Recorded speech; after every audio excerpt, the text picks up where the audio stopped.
Let's get started. जय हिंद दोस्तों, मैं आपका अपना दोस्त डीके। तो आप सभी दोस्तों का सोल्जर फिजिकल अकेडमी में हार्दिक स्वागत है।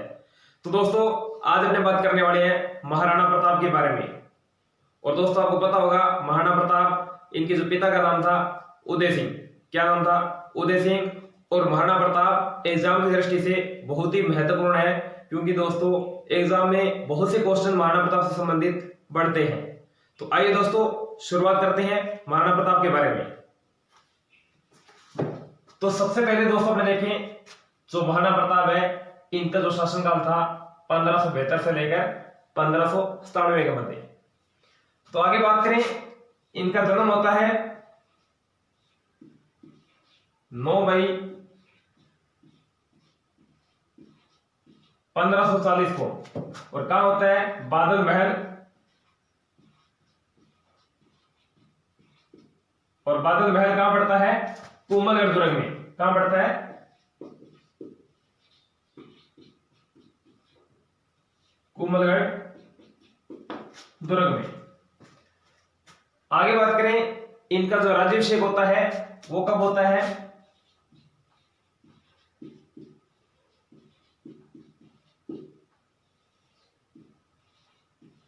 28 फरवरी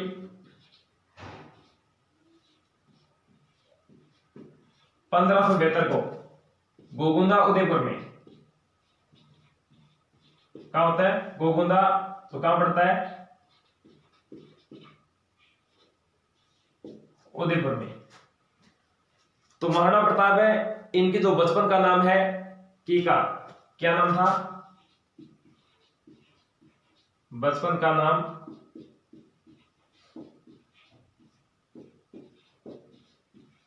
कीका। और कीका मेवाड़ में छोटे बालक को क्या कहा जाता है? कीका। इसके बाद बात करें, इनके जो पिता का नाम था उदय सिंह। क्या नाम था? उदय सिंह। और माता का नाम जयवंता बाई। क्या नाम था? जयवंता बाई। और जयवंता बाई आपको पता होगा दोस्तों, पाली के अखिराज सोनगरा की पुत्री थी। कौन थी ये? पाली के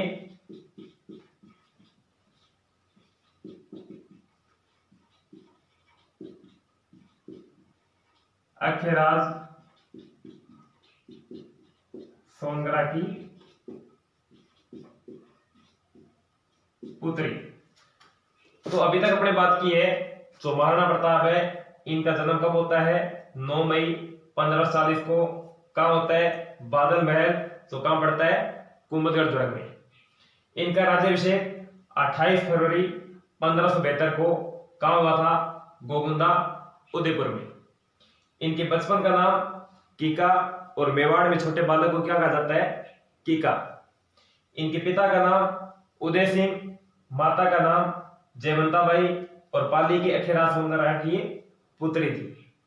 तो आगे बात करें इनके पत्नी के बारे में, तो इनकी 2 पत्नियां थी, जिनमें से जो प्रिय पत्नी थी जिसका नाम था अजबदे पवार। क्या नाम था? अजबदे पवार। तो जल्दी से दोस्तों स्क्रीनशॉट ले लीजिए, आगे बढ़ते हैं इसके बाद।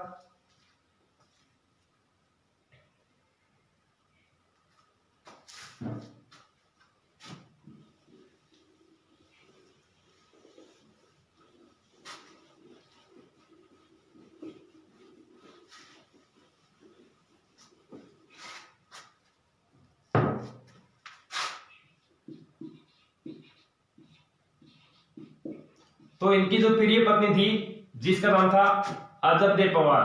क्या नाम था? अजबदे पवार। क्या नाम था दोस्तों? अजबदे पवार। और आपको पता होगा ये कौन थी? रामरख की पुत्री थी। किसकी पुत्री थी? रामरख की पुत्री थी। और इनके जो संतान उत्पन्न होती है जिसका नाम था अमर सिंह प्रथम। तो इनके पुत्र का नाम क्या था? अमर सिंह प्रथम। तो इनकी जो दूसरी पत्नी थी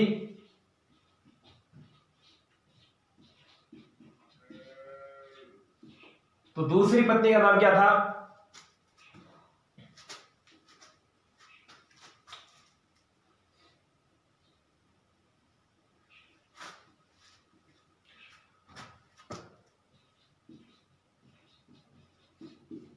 फूलकंवर। क्या नाम था? फूलकंवर। और आपको पता होगा फूलकंवर है मालदेव के ज्येष्ठ पुत्र राम की पुत्री थी। किसकी पुत्री? मालदेव के ज्येष्ठ पुत्र राम की पुत्री का नाम क्या था? फूलकंवर।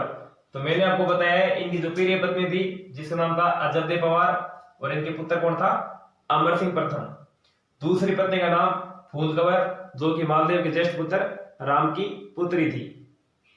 तो इसके बाद में आगे दोस्तों बात करें तो महाराणा प्रताप के कुछ उपनाम मिलते हैं, उनके बारे में अपने देखते हैं कौन कौन से उपनाम है।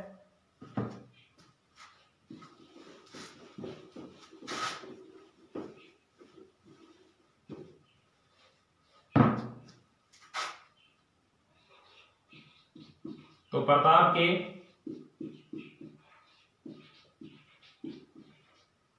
उपनाम, तो सबसे पहले देखें दोस्त अपने साहित्य में जो महाराणा प्रताप का नाम मिलता है, क्या मिलता है?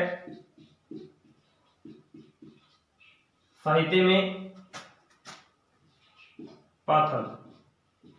क्या नाम मिलता है? पाथल। और आपको पता होगा पाथल का अर्थ क्या होता है? सूर्य। क्या होता है? सूर्य।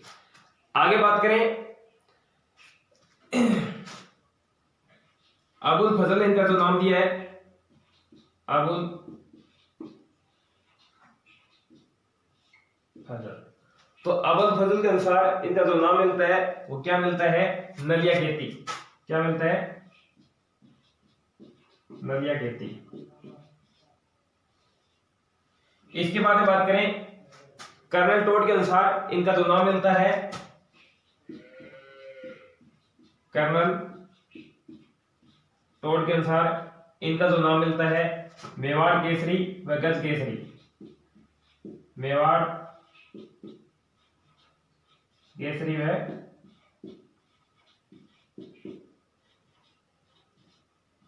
गज केसरी। इसके अलावा हल्दी घाटी का शेर भी किन्हें कहा जाता है? महाराणा प्रताप को। क्या कहा जाता है? हल्दी घाटी का शेर। और इन्हें हिंदुआ सूरज भी कहा जाता है। क्या कहा जाता है? हिंदुआ सूरज। तो महाराणा प्रताप के जो 5 मुख्य उपनाम है उनके बारे में बात की है। तो सबसे पहले साहित्य में क्या नाम मिलता है? पाथल। अबुल फजल ने क्या कहा है? नलिया खेती। कर्नल टोड ने क्या कहा है? मेवाड़ केसरी, गज केसरी। और इन्हें हल्दी घाटी का शेर भी कहा जाता है और हिंदुआ सूरज भी कहा जाता है। तो इसके बाद में क्या है, जो महाराणा प्रताप है इनको बंदी बनाने के लिए जो अकबर है उन्होंने 4 दूत भेजे थे। क्या भेजे थे? 4 दूत भेजे थे। और ये दूत आपको पता होगा सुलह कुल नीति के तहत भेजे थे। और सुलह कुल नीति क्या होती है? शांतिपूर्ण व्यवहार करना। तो सबसे पहले सुलह कुल जो नीति का नाम दिया था वो किसने दिया था? अबुल फजल ने। तो आइए दोस्तों आगे बात करते हैं अपने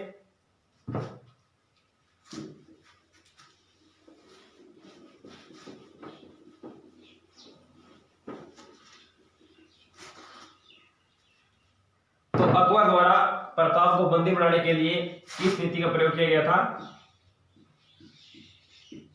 सुलह कुल।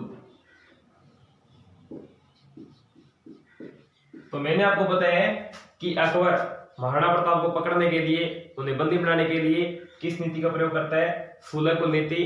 और सुलह कुल नीति क्या होती है? शांतिपूर्ण व्यवहार। और आपको पता होगा सुलह कुल नीति जो नाम दिया था वो किसने दिया था? अबुल फजल ने। किसने दिया था यह नाम? अबुल फजल ने। तो प्रताप को पकड़ने के लिए अकबर ने कौन सी नीति अपनाई थी? सुलह कुल की नीति। तो आगे बात करें इस नीति के तहत आपको पता है, मैंने आपको बताया है कि जो अकबर है प्रताप को पकड़ने के लिए 4 दूत भेजते हैं। तो वो 4 दूत कौन कौन से हैं उनके बारे में हम चर्चा करते हैं। तो सबसे पहले आगे लिख देता हूं मैं।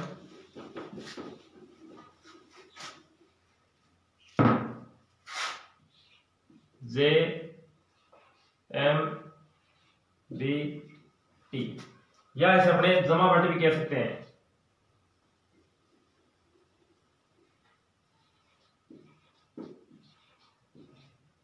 जमावट।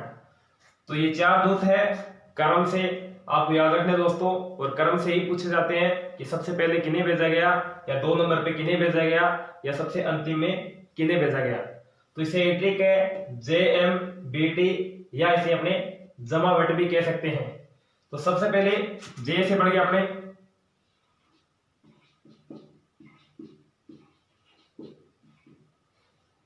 जलाल खां, एम से बढ़ गया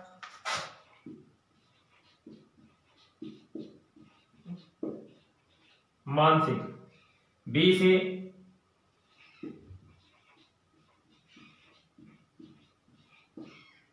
भगवंत दास, और टी से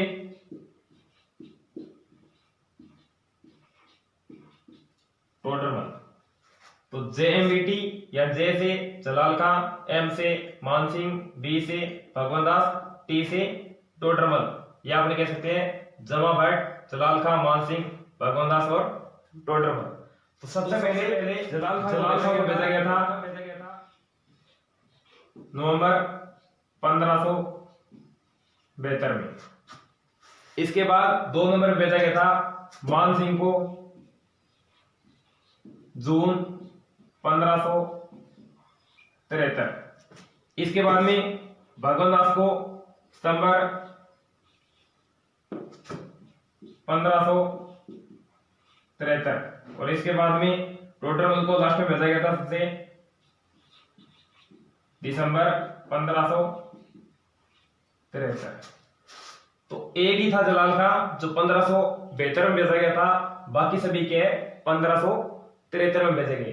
तो सबसे पहले जलाल खां को भेजा गया था नवंबर 1572 में, 2 नंबर पे मान सिंह जून 1573 में, 3 नंबर पे भगवंत दास सितंबर 1573 में, और 4 नंबर पे टोडरमल दिसंबर 1573 में। तो जब मान सिंह गया था उस समय आपको पता होगा जो महाराणा प्रताप सामने न आकर किसे भेजा था, अपने पुत्र अमर सिंह प्रथम को। तो महाराणा प्रताप खुद नहीं आए थे, अमर सिंह प्रथम को भेजा था। और चारों ही द्वारा क्या है, महाराणा प्रताप को बंदी नहीं बनाया गया, और नहीं बनाने के कारण आपको पता है जो अंतिम प्रयास होता है अकबर का वो होता है युद्ध नीति। तो सुलह को नीति के अनुसार क्या है, महाराणा प्रताप को बंदी नहीं बनाया गया, और इसके बाद युद्ध नीति अपनाता है, और वह युद्ध होता है हल्दी घाटी का युद्ध। कौन सा युद्ध? हल्दी घाटी का युद्ध। तो आइए दोस्तों अपने हल्दी घाटी युद्ध के बारे में अपनी चर्चा करते हैं। तो जल्दी से स्क्रीनशॉट ले लीजिए।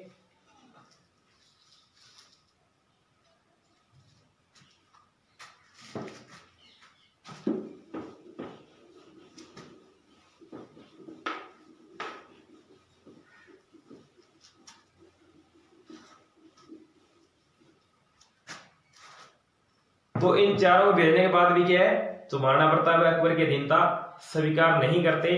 तो आगे बात करें अपने हल्दी घाटी युद्ध की।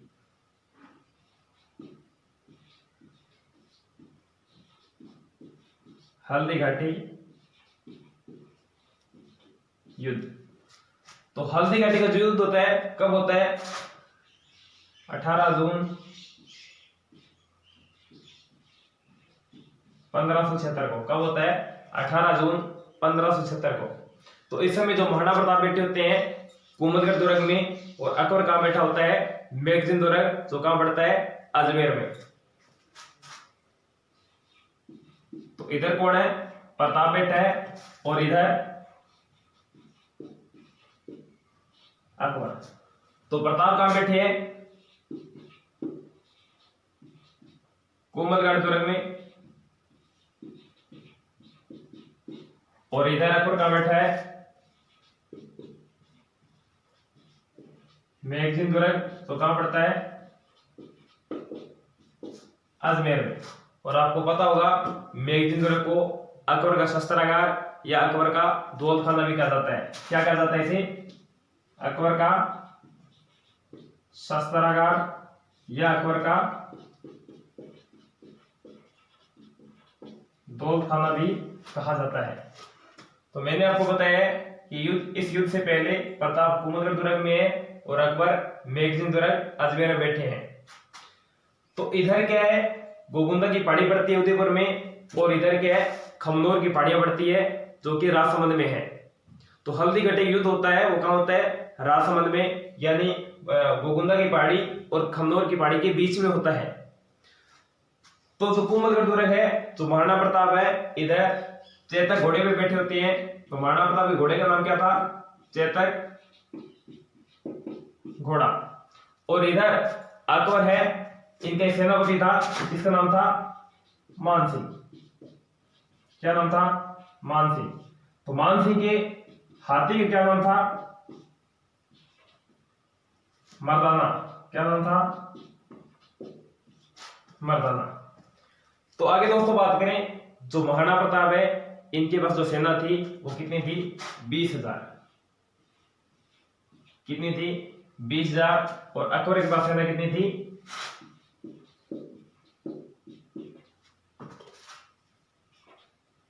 80,000।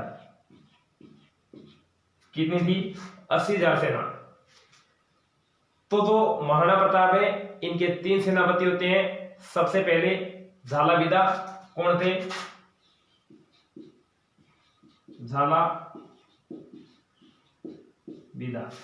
और इधर अकबर का सेनापति कौन है, मान सिंह। और मान सिंह का किस पे बैठा है, हाथी पे। और अकबर के हाथी का नाम था, वो भी दोस्तों ध्यान रखना, क्या था, हवाई। तो अकबर के हाथी का नाम क्या है, हवाई। तो ध्यान रखना दोस्तों, अकबर के हाथी का नाम हवाई था और मान सिंह के हाथी का नाम मर्दाना है। तो इधर महाराणा प्रताप के सेनापति कौन थे, झालाविदा। कौन थे, झालाविदा। और इधर अकबर के सेनापति का नाम मान सिंह। तो इधर जो महाराणा प्रताप है, इनका एक और सेनापति होता है जो हरावल का सेना था, जिसका नाम था हकीम खां सूरी। क्या नाम था, दूसरे सेनापति का, हकीम खां सूरी। तो कौन था, हरावल दल का सेना, हरावल दल का सेनापति। तो हरावल दल क्या होता है दोस्तों, यानी जो सेना की आगे की टुकड़ी होती है उन्हें क्या बोलते हैं, हरावल दल। तो सेना की आगे की टुकड़ी का जो सेनापति था वो कौन था प्रताप के पास, हकीम खां सूरी। और इधर सेना की आगे की टुकड़ी का जो सेनापति होता है, और इधर मान सिंह का एक सहायक सेनापति होता है जिसका नाम था आसफ खां। क्या नाम था, आसफ खां। क्या नाम था दोस्तों, आसफ खां। तो आगे बात करें, इधर जो हरावल दल का जो सेनापति होता है वो कौन होता है, सैयद हासिम। कौन होता है, सैयद हाशिम। और सैयद हाशिम कौन है, हरावल दल का सेनापति, हरावल दल का सेनापति। तो मैंने आपको बताया है जो महाराणा प्रताप है, इनके 3 सेनापति थे। एक का नाम झालाविदा, हकीम का सूरी, और एक भील सेना का जो सेनापति होता है पूंजा भील। क्या नाम था, पूंजा भील। तो महाराणा प्रताप के पास के तीर कमान चलाने वाली सेना भी थी जिसका सेनापति कौन होता है, पूंजा भील। तो महाराणा प्रताप की 3 सेनापति, और इधर अकबर की 3 सेनापति, मान सिंह, आसफ खां और सैयद हासिम खां जो हरावल दल का सेना था। और इधर झालाविदा, हकीम का सूरी जो हरावल दल का सेनापति था, और पूंजा भील। तो दोस्तों बात करें आगे इसके बाद में, तो इधर जो महाराणा प्रताप है, इनके पास 2 हाथी थे। एक का नाम था राम प्रसाद और एक का नाम था लूणा। तो इधर महाराणा प्रताप के हाथी का नाम क्या था,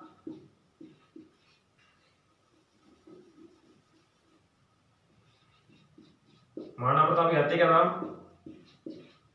लूणा व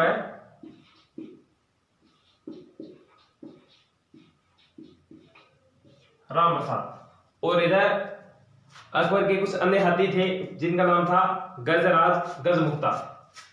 तो लिख सकते हैं दोस्तों, इधर अन्य हाथी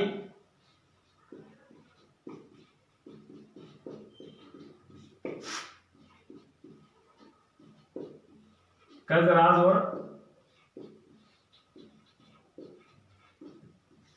गजमुक्ता।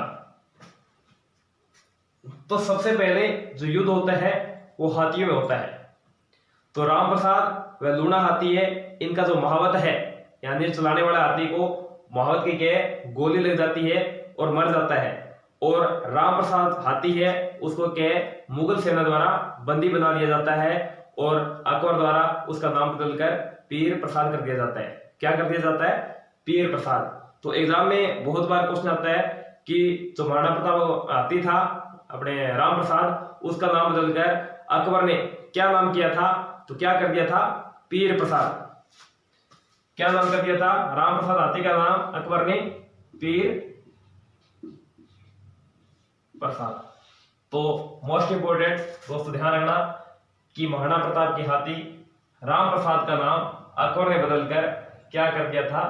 पीर प्रसाद। तो इसके बाद बात करें आगे जो युद्ध होता है महाराणा प्रताप और मानसिंह के मध्य, किन किन के बीच? महाराणा प्रताप और मानसिंह के मध्य हल्दी घाटी का युद्ध होता है। और इस युद्ध के अंदर महाराणा प्रताप का पहला जो वार था इतना जोशीला था कि मुगल सेना वहां से क्या भाग गई थी। क्या है? मुगल सेना वहां भाग गई थी। और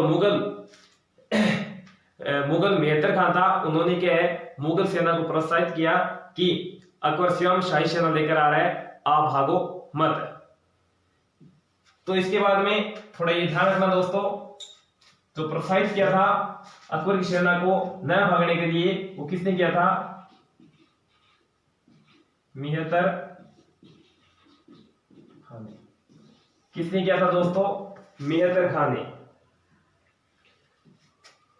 तो ये सिर्फ एक बहाना था कि मुगल सेना भाग जाएगी, इसलिए क्या मेहतर खान ने बोला कि अकबर जो है स्वयं शाही सेना लेकर आ रहा है, आप भागो मत।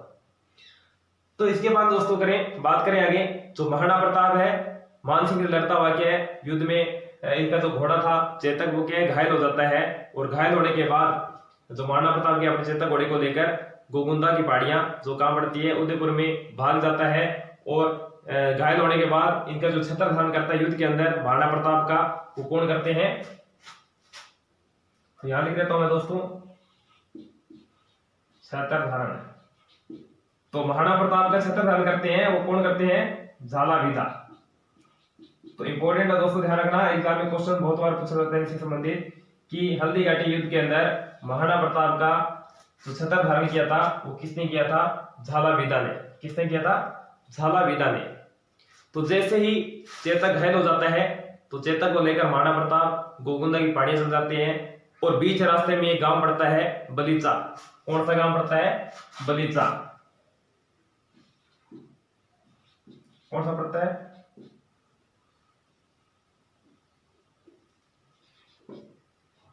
बलीचा गांव। तो उदयपुर में है, और इसी बलीचा गांव के अंदर क्या है तो महाराणा प्रताप का जो घोड़ा था चेतक, उसकी क्या है मृत्यु हो जाती है। तो ये भी एग्जाम की दृष्टि से बहुत ही महत्वपूर्ण क्वेश्चन है कि महाराणा प्रताप का जो घोड़ा था चेतक, उनकी जो मृत्यु हुई थी वो कहां हुई थी? बलीचा गांव उदयपुर में। कहां हुई थी? बलीचा गांव उदयपुर में। और यही क्या है चेतक की समाधि बनी हुई है बलीचा गांव उदयपुर के अंदर।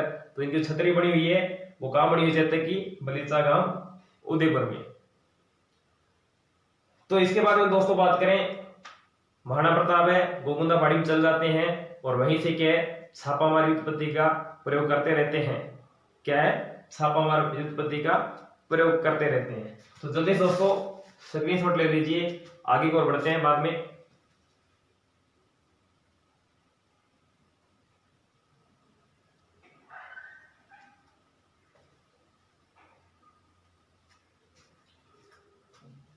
तो जो महाराणा प्रताप को जो मुख्य उद्देश्य था अकबर का, वो महाराणा प्रताप को बंदी बनाना या उनको पकड़ना था।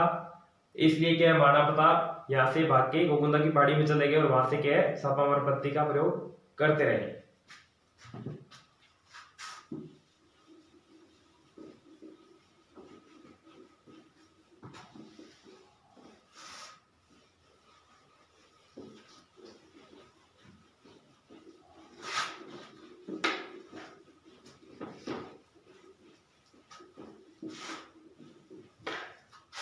तो आगे दोस्तों बात करें जो गोपीदास शर्मा है उनके अनुसार हल्दी घाटी युद्ध है वो क्या है, अनिर्णायक रहता है। और उनके अनुसार हल्दी घाटी का युद्ध कब होता है, 21 जून 1576 को। लेकिन ये किसके अनुसार होता है, गोपीनाथ शर्मा के अनुसार। और वैसे कब माना जाता है, 18 जून 1576 को। तो लिख लेना दोस्तों, गोपीनाथ शर्मा के अनुसार हल्दी घाटी युद्ध है अनिर्णायक रहता है, अनिर्णायक। और इनके अनुसार युद्ध कब होता है, 21 जून 1576 को। कब होता है, 21 जून 1576 को। और आगे बात करें राजविलास, राज प्रशस्ति व राज्य सरकार के अनुसार इस युद्ध में जो विजय होता है वो कौन होता है, महाराणा प्रताप। तो एक तो अपने राजविलास,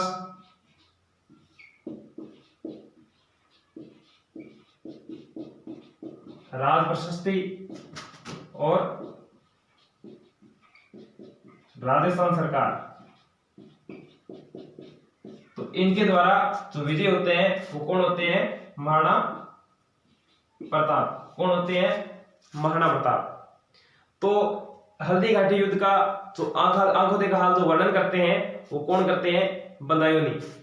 तो हल्दी घाटी युद्ध का आंखों देखा हाल जो किया था वर्णन, उसका किसने किया था, बदायूंनी। कौन करता है, हल्दी घाटी युद्ध का आंखों देखा हाल का जो वर्णन करता है वो कौन करते हैं, बदायूंनी। तो हल्दी घाटी युद्ध के कई उपनाम है, उनके बारे में चर्चा करते हैं।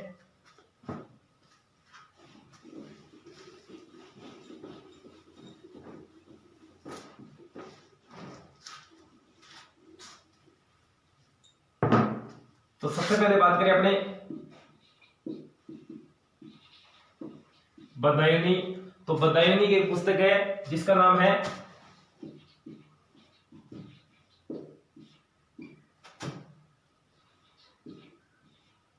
मुंतक तवारीख। क्या नाम है, मुंतक तवारीख। और इस पुस्तक के अंदर हल्दी घाटी का जो नाम दिया है उसे क्या बोला है, गोगुंदा का युद्ध।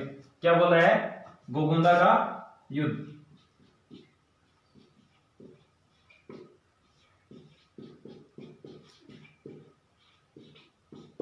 तो अपने बात कर रहे हैं हल्दी घाटी युद्ध के उपनाम है। तो बदायूं ने अपनी पुस्तक मुंतक तवारीख में हल्दी घाटी युद्ध को क्या कहा है, गोगुंदा का युद्ध। दोस्तों ध्यान रखना, एग्जाम में ये क्वेश्चन बहुत बार पूछे जाते हैं। आगे बात करें इसके बाद में कर्नल टोड के अनुसार, कर्नल टोड। तो कर्नल टोड की एक पुस्तक मिलती है जिसका नाम है द एनाल्स एंड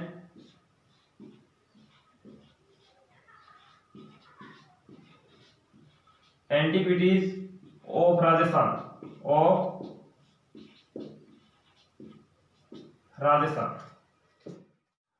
तो कर्नल टोड अपनी पुस्तक the annals and antiquities of Rajasthan में हल्दी घाटी युद्ध को क्या बोला है, मेवाड़ की थर्मोपली। क्या कहा है, मेवाड़ की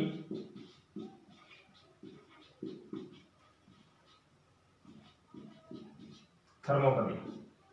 तो दोस्तों मैं आपको बता देता हूं, जो थर्मोपली है यूनान का एक युद्ध क्षेत्र है जिसे क्या बोला जाता है, थर्मोपली। तो मैंने आपको बताया बदायूं ने हल्दी घाटी युद्ध को गोगुंदा का युद्ध कहा है, कर्नल टोड ने हल्दी घाटी युद्ध को मेवाड़ की थर्मोपली कहा है, और अबुल फजल ने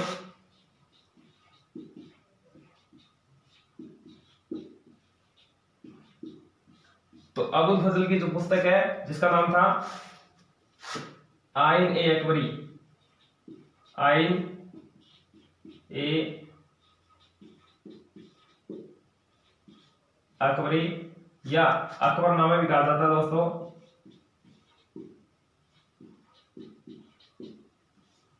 तो इस पुस्तक के अंदर क्या है, तो अबुल फजल ने हल्दी घाटी युद्ध को क्या कहा है, तो इस पुस्तक के तहत जो अबुल फजल है इसने हल्दी घाटी युद्ध को क्या बोला है, खमनोर का युद्ध। क्या कहा है, खमनोर का युद्ध। तो सबसे पहले बात की है बदायूं की पुस्तक कौन सी है, मुंदक तवारीख, जिसमें क्या क्या हल्दी घाटी युद्ध को, गोगुंदा का युद्ध। 2 नंबर पे बात करें कर्नल टोड की पुस्तक the annals and antiquities of Rajasthan में हल्दी घाटी युद्ध क्या बोला है, मेवाड़ की थर्मोपोली। और 3 नंबर पे बात करें अबुल फजल ने अपनी पुस्तक आईन अकबरी या अकबरनामा में हल्दी घाटी युद्ध को क्या नाम दिया है, खमनोर का युद्ध। तो ध्यान रखना दोस्तों, बदायूं ने हल्दी घाटी युद्ध को गोगुंदा का युद्ध, कर्नल टोड ने हल्दी घाटी युद्ध को मेवाड़ को थर्मोपोली, और अबुल फजल ने हल्दी घाटी युद्ध को खमनोर का युद्ध कहा है। तो तीनों नाम दोस्तों ध्यान रखना, मोस्ट इंपोर्टेंट, और एग्जाम में बहुत बार इससे संबंधित क्वेश्चन पूछा जाता है। तो आगे दोस्तों बात करें, इसके बाद में क्या है, जो अकबर है उन्होंने क्या है उदयपुर पर अधिकार कर लिया था, और उदयपुर का नाम बदलकर क्या कर दिया था, मुहम्मदाबाद। क्या कर दिया था, मुहम्मदाबाद। तो इसके अलावा जो हल्दी घाटी युद्ध है इसको बनास का युद्ध या हाथियों का युद्ध भी कहा जाता है। क्या कहा जाता है हल्दी घाटी युद्ध को, बनास का युद्ध और हाथियों का युद्ध ये कहा जाता है। तो बनास का युद्ध व हाथियों का युद्ध भी हल्दी घाटी युद्ध को कहा जाता है। आगे बात करें, हल्दी घाटी युद्ध को आपको पता है रक्त की तलाई भी कहा जाता है, क्योंकि बहुत से सैनिक यहां मरे थे और एक खून की नदी बह गई थी, इसलिए रक्त की तलाई किसे कहा जाता है, हल्दी घाटी युद्ध को। और क्या कहा जाता है इन्हें, रक्त की तलाई। तो ये कुछ महत्वपूर्ण नाम मिलते हैं हल्दी घाटी युद्ध के, बनास का युद्ध या हाथियों का युद्ध कहा जाता है, और हल्दी घाटी युद्ध को रक्त की तलाई भी कहा जाता है। तो इसके बाद में जो अकबर है उन्होंने क्या है उदयपुर पर अधिकार कर लिया था, और उदयपुर का नाम बदलकर क्या कर दिया था, मुहम्मदाबाद। क्या कर दिया था, मुहम्मदाबाद। तो उदयपुर का नाम बदलकर अकबर ने क्या किया था,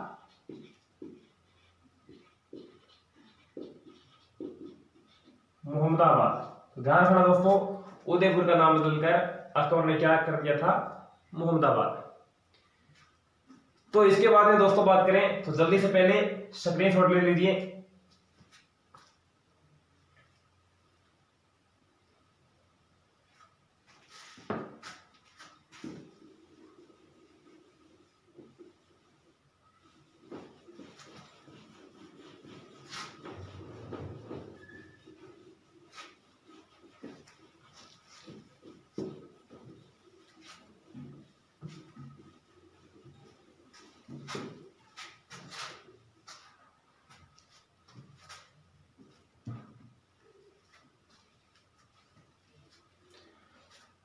तो इसके बाद में हल्दी घाटी युद्ध के बाद आपको पता होगा जो महाराणा प्रताप है उनको एक तो भामाशाह और एक उनके भाई का नाम था ताराचंद। क्या नाम था, ताराचंद, जो कि चूलियापाली में महाराणा प्रताप से मिले थे। तो हल्दी घाटी युद्ध के बाद महाराणा प्रताप को कौन कौन मिले थे, एक का नाम था भामाशाह और दूसरे का नाम था ताराचंद। तो ये दोनों भाई थे और चूलियापाली के अंदर क्या महाराणा प्रताप को मिले, और महाराणा प्रताप की हल्दी घाटी युद्ध के बाद क्या इन्होंने सहायता की। क्या की थी, सहायता की थी। तो इसके बाद में दोस्तों आगे बात करें अपने, तो आपको पता होगा जो भामाशाह है इन्हें क्या कहा जाता है, मेवाड़ का कर्ण। मेवाड़ का कर्ण, मेवाड़ का दूसरा उदारक और मेवाड़ का दानवीर। तो भामाशाह के 3 नाम मिलते हैं, मेवाड़ का कर्ण कहा जाता है इन्हें, मेवाड़ का दूसरा उदारक कहा जाता है, और मेवाड़ का दानवीर कहा जाता है। तो दोस्तों आप कमेंट करके बताएं कि मेवाड़ का प्रथम उदारक किन्हें कहा जाता है। तो आगे दोस्तों इसके बाद में बात करें अपने,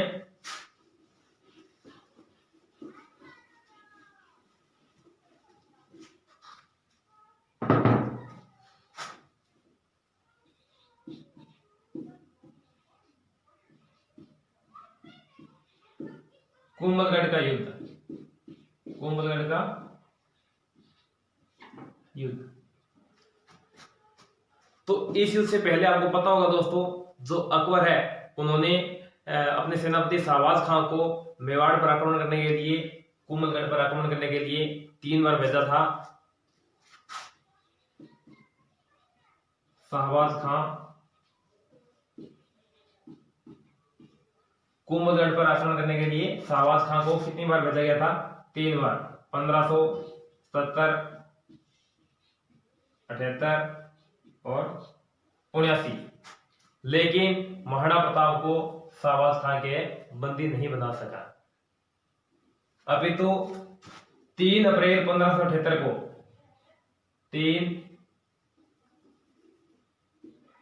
3 अप्रैल 1578 के कुंभलगढ़ दुर्ग पर अधिकार कर लेता शाहबाज खां। तो मैंने आपको बताया है कि कुंभलगढ़ दुर्ग पर आक्रमण करने के लिए अकबर ने अपने मुगल सेनापति शाहबाज खां को 3 बार भेजा था, पहले 70 में, 78 में, 79 में, लेकिन प्रताप को बंदी नहीं बना सके। और उसके बाद में 3 अप्रैल 1578 के बंदी नहीं बना सके, लेकिन कुंभलगढ़ दुर्ग पर अधिकार कर लिया था। इसके बाद में अकबर ने 1580 के अंदर अब्दुल रहीम खान खाना को भेजा। कब भेजा था? 1580 में। किसको भेजा था? अब्दुल रहीम खान खाना। तो अब्दुल रहीम खान खाना को भेजा था, लेकिन ये भी के अकबर को बंदी नहीं बना सके, के अकबर को बंदी नहीं बना सके। लेकिन 1580 में एक जगह पड़ती है जिसका नाम है शेरपुर। तो 1580 के अंदर के शेरपुर में जो महाराणा प्रताप का पुत्र था अमर सिंह प्रथम, उन्होंने मुगल सेनापति अब्दुल रहीम खान खाना की बेगमों को के बंदी बना लिया था। और उन बेगमों को जो बंदी बनाया था उनको के महाराणा प्रताप ने ससम्मान वापिस भेज दिया, जिससे कि अब्दुल रहीम खान खाना उनकी उदारता से बहुत प्रसन्न हुए, द्रवित हो गए थे। तो इसके बाद में महाराणा प्रताप को बंदी बनाने के लिए आपको पता होगा अकबर के बीच में एक युद्ध होता है जिसका नाम था दिवेर का युद्ध। क्या नाम था? दिवेर का युद्ध। तो दिवेर का युद्ध किन किन के मध्य होता है? तो अकबर एक चाचा था जिसका नाम था शेरिमा सुल्तान खां। क्या नाम था? शेरिमा सुल्तान खां। और इधर प्रताप। तो दिवेर का युद्ध कब होता है? तो सबसे पहले दोस्तों मैंने आपको बताया है 70, 78, 79 के अंदर शाहबाज खां को भेजा, लेकिन प्रताप को बंदी नहीं बना सकी। उसके बाद में 1580 में अकबर ने अब्दुल रहीम खान खाना को भेजा, लेकिन प्रताप को बंदी नहीं बना सके। इसके बाद में आगे बात करें, दिवेर का युद्ध होता है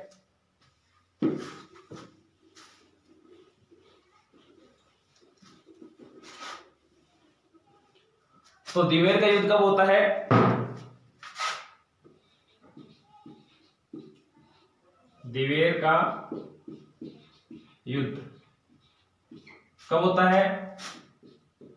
15 अक्टूबर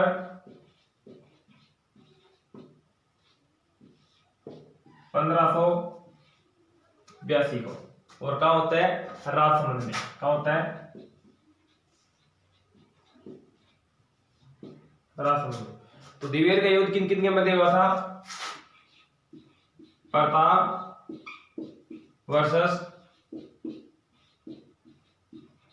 शेरिमा सुल्तान खां। और इस शेरिमा सुल्तान खां कौन था? अकबर का चाचा। कौन था? अकबर का चाचा।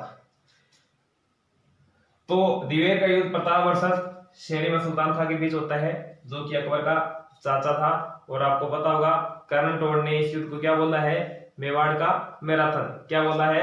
कर्नल टोड ने दिवेर युद्ध को क्या बोला है? मेवाड़ का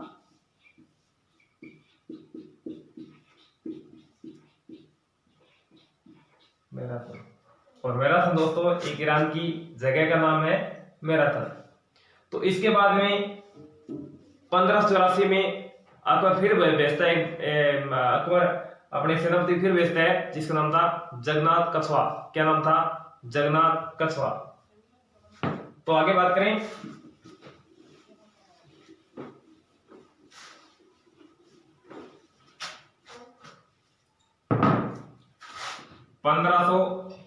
चौरासी में किसको भेजते हैं एक बार,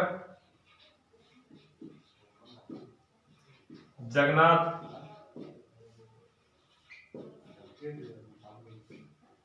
कछवा को। किसको भेजते हैं, जगन्नाथ कछवा को। और आपको पता है जगन्नाथ कछवा के मांडलगढ़ भीलवाड़ा में इनकी युद्ध करने से पहले की मृत्यु हो जाती है।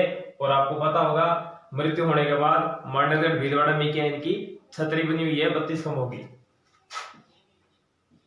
इनकी छतरी कहां बनी हुई है, मांडलगढ़, जो कहां पड़ता है, भीलवाड़ा में। कहां पड़ता है, भीलवाड़ा में। और कितने खंभों की छतरी बनी हुई इनकी, 32 खंभों की। कितने खंभों की, 32 खंभों की। तो दोस्तों आपको पता होगा हमीरदेव चौहान की भी छतरी कितने खंभों की बनी हुई है, 32 खंभों की। लेकिन वह कब बनी हुई है, रणथंभौर दुर्ग में। इसके बाद में महाराणा प्रताप 1585 में चावड़ के शासक लूणा को पराजित कर देते हैं। चावड़ के शासक कौन थे, लूणा को पराजित कर देते हैं और अपने अंतिम राजधानी बनाते हैं महाराणा प्रताप। वो किसको बनाते हैं, चावड़ को। किसको बनाते हैं, चावड़ को। तो महाराणा प्रताप द्वारा अब तक मेवाड़ की 3 राजधानियां बनाई गई है। तो सबसे पहले जो राजधानी बनाई थी वो किसे बनाई थी, तो इधर मैं दिखा देता हूं दोस्तों। 1 नंबर पे गोगुंदा, जो कहां पड़ती है, उदयपुर में। 2 नंबर पे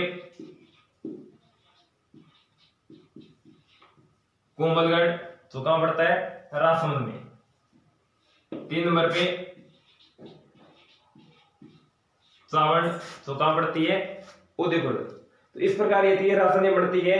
और दोस्तों मैं आपको बता देता हूं कि चावड़ शैली का जो प्रारंभ हुआ था वो भी किन के काल में हुआ था, महाराणा प्रताप के काल में। किन के काल में हुआ था, महाराणा प्रताप के काल में चावड़ से मेवाड़ की चित्रशैली का प्रारंभ हुआ था। तो इस चित्रशैली के चावड़ चित्रशैली है, इनके जो प्रमुख चित्रकार थे वो कौन थे, नासिरुद्दीन। कौन थे, नासिरुद्दीन। तो मैंने आपको बताया है कि चावड़ मेवाड़ चित्रशैली का जो आरंभ हुआ था वो किन के काल में हुआ था, महाराणा प्रताप के काल में। और इस चावड़ चित्रशैली का जो चित्रकार था वो कौन थे, नासिरुद्दीन। तो मैंने आपको बताया महाराणा प्रताप कितनी राजधानी बनाते हैं, 3 राजधानी बनाते हैं। सबसे पहले गोगुंदा उदयपुर को, कोमलगढ़ राजसमंद को, और उसके बाद चावड़ उदयपुर को। तो आपको ध्यान होगा दोस्तों, चावड़ में महाराणा प्रताप ने चामुंडा माता का मंदिर बनाया था, महल बनाया और वहां कुछ बावड़ियों का निर्माण भी करवाया था। तो इसके बाद में अगर दोस्तों बात करें अपने जो प्रताप के दरबारी कवि है उनके ग्रंथ के बारे में बात करते हैं। तो इनके जो दरबारी कवि थे महाराणा प्रताप के, उनके कौन कौन से महत्वपूर्ण ग्रंथ है, तो उनके बारे में अपने चर्चा करते हैं दोस्तों।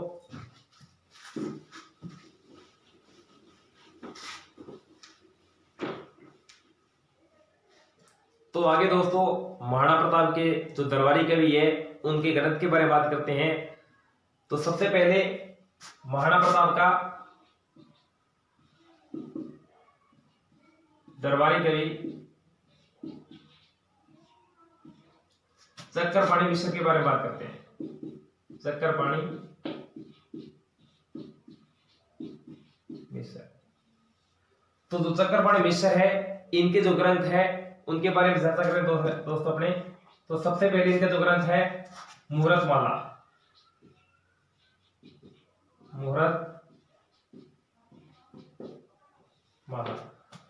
दूसरे ग्रंथ की बात करें दोस्तों अपने इसके, तो विश्व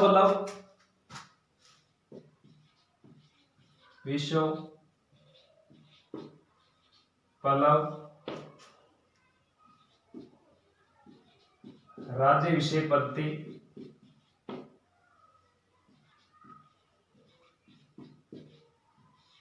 और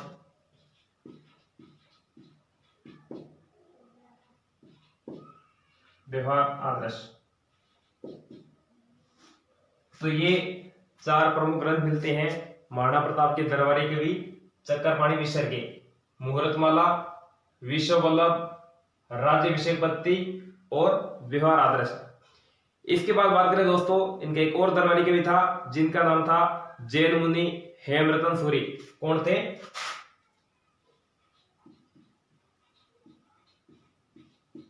जैन मुनि हेमरतन सूरी। तो इनके जो ग्रंथ मिलते हैं आपको पता होगा, गोरा बादल पद्मिनी चौपाई है, वो ग्रंथ किनका था? इन्हीं का था। कौन सा?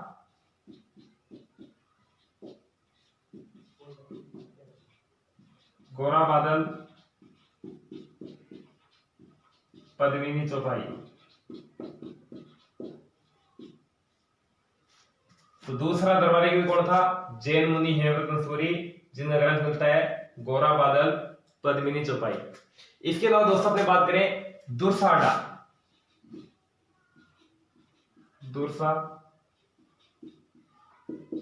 आडा, तो इनका जो ग्रंथ था विरुद्ध छितरी। तो प्रताप के नाम पे इन्होंने विरुद्ध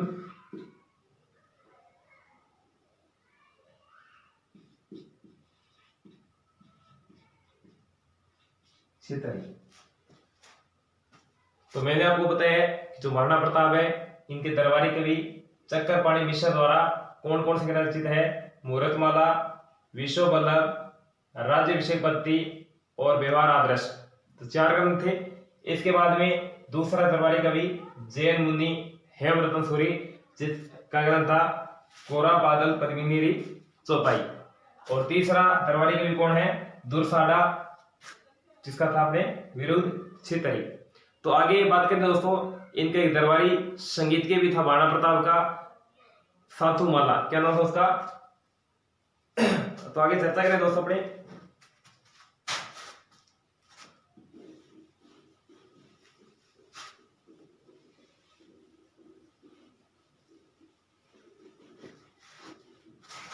तो आगे बात करें इनका दरबारी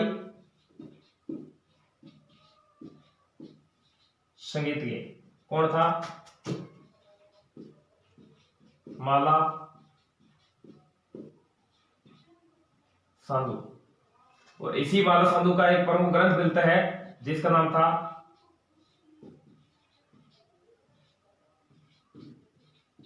झूलना।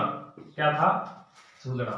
तो मैंने आपको बताया है कि महाराणा प्रताप के दरबारी संगीत का नाम था माला साधु, जिसका ग्रंथ मिलता है झूलना। तो दोस्तों आपको ध्यान होगा कि अपने राजस्थान के अंदर खेल क्षेत्र में सर्वोच्च पुरस्कार दिया जाता है, वो किसके नाम पे दिया जाता है? महाराणा प्रताप खेल रत्न पुरस्कार। तो राज्य में खेल से संबंधित जो पुरस्कार दिया जाता है वो किस नाम से दिया जाता है? महाराणा प्रताप खेल रत्न पुरस्कार। इसके अलावा दोस्तों बात करें अपने, जो महाराणा प्रताप है उनकी क्या है? 19 जनवरी 1597 के अंदर क्या है? चावंड में इनकी मृत्यु हो गई थी और बारडोली उदयपुर के अंदर क्या इनकी छतरी बनी हुई है। तो इनकी जो मृत्यु होती है कब होती है? 19 जनवरी 1597 को। और कहां हुई थी? चावंड में।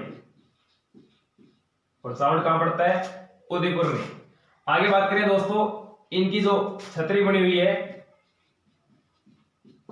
इनकी जो छतरी बनी हुई है महाराणा प्रताप की, कहां बनी हुई है? बारडोली उदयपुर में। और यह छतरी कितने खंभों की बनी हुई है?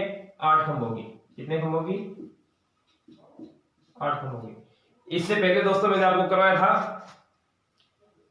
कि जो राणा सांगा की छतरी बनी हुई है मांडलिक भीलवाड़ा में, वो कितने खंभों की थी? तो वो भी 8 खंभों की थी। और इसके अलावा बता देता हूं दोस्तों आपको, संत रैदास की छतरी है वो भी कितने खंभों की है? 8 खंभों की है, चित्तौड़गढ़ में। तो महाराणा प्रताप की छतरी बनी हुई है बारडोली उदयपुर के अंदर, कितने खंभों की है? 8 खंभों की। और वर्तमान में यह छतरी है केजट बांध में डूब चुकी है। और इसका जो निर्माण करवाया था इस छतरी का, वो किसने करवाया था? भामाशाह ने। किसने करवाया था? भामाशाह ने। तो दोस्तों महाराणा प्रताप है वो अपने आज कंप्लीट कर लिया है। इसके बाद आगे जो शासक बैठेगा अमर सिंह प्रथम, जो महाराणा प्रताप का पुत्र है, तो दोस्तों अगर आपको ये वीडियो पसंद आया हो तो वीडियो को लाइक करना, आगे दोस्तों में शेयर करना, और चैनल पर नए हो तो सब्सक्राइब करना ना भूलें। तो ठीक है दोस्तों, नेक्स्ट वीडियो फिर मिलते हैं, तब तक सभी को वंदे मातरम, जय हिंद, सभी को ऑल द बेस्ट।